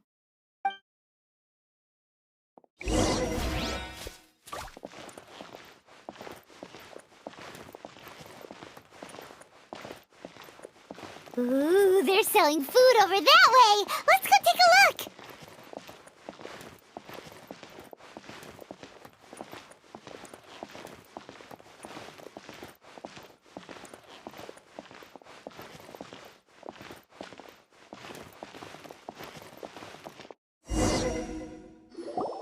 This is a stall offering foods from the Haftmewa feast. You are quite well informed, miss. I thought most people nowadays wouldn't know. They're all plants! Oh, Paimon's a little disappointed. Actually, what is the Haftmewa feast you mentioned just now? It's one of the Sub-Zerus festival's traditions. People used to set their tables with 7 different foods to symbolize the 7 virtues of the Dendro Archon.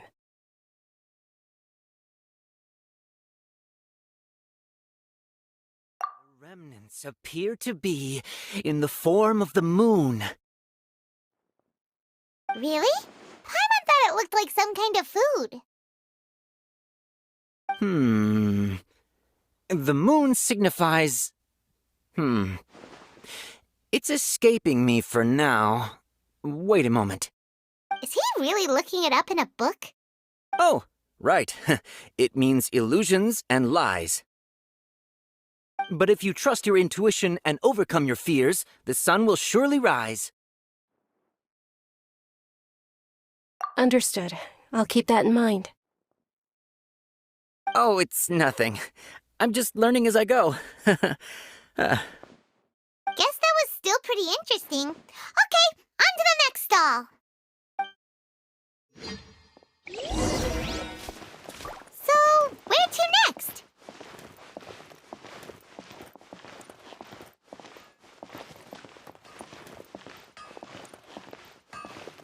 This new shipment of items is also ridiculously overdesigned. Just take my word for it.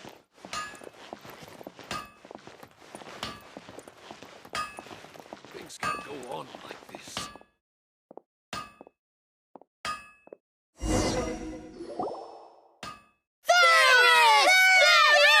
Ferris! All right, soldiers. Now that you have your Yalda candies, don't forget your loyalty to Lesser Lord Kusanali. Dismissed! Yes, Knight Ferris! What's going on? Is this a play? Ferris, the Knight of Flowers, is another Sub-Zerus festival icon and one immensely popular with children. It's all thanks to Miss Dunyarzad's sponsorship that the children can meet the Knight of Flowers. Oh, do you want some Yalda candies? I happen to have some boxes ready here. Take a look and pick whichever one you want. What's to pick? Don't these boxes all look the same? It's not that simple. Each box contains a random flavor. It's up to the luck of the draw. Flavors include lavender melon, hara fruit, sunsetia. Ooh, how interesting! And there's also lizard tail and oni kabuto. Ugh, why do those flavors even exist? Traveler, help Paimon pick one. Paimon wants to eat the sunsetia flavor. Great! These boxes of candy are numbered 1 to 5 from left to right. Which one do you want?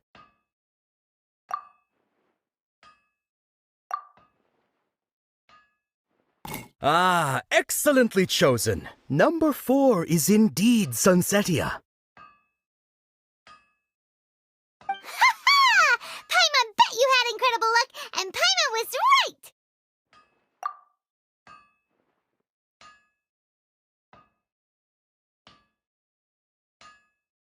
Huh? How's that possible? It's obviously random. Maybe we didn't sleep very well last night. Or maybe we slept too much.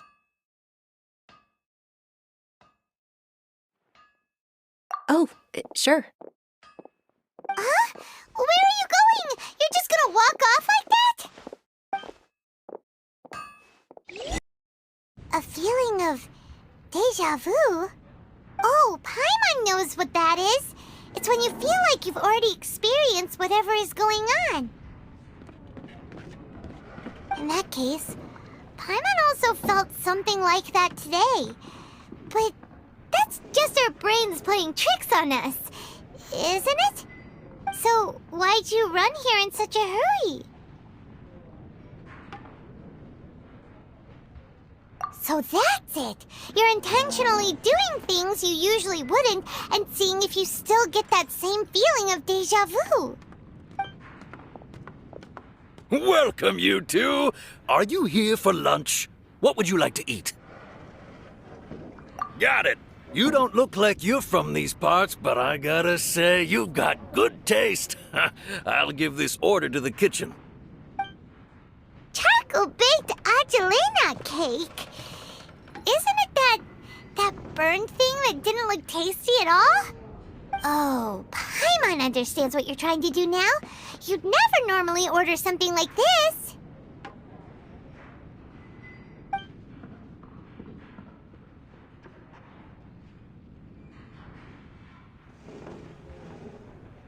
That thing? Are you really gonna eat it? Isn't this going a bit too far?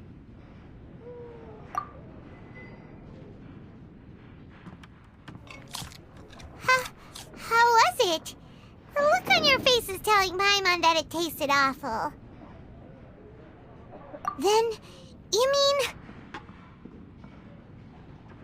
That's impossible! We were just talking about how gross it looked! So, would this be a case of taste bud déjà vu? Paimon also gets the impression that we've been here many times, even though we aren't regulars. How about we go out again and try something else?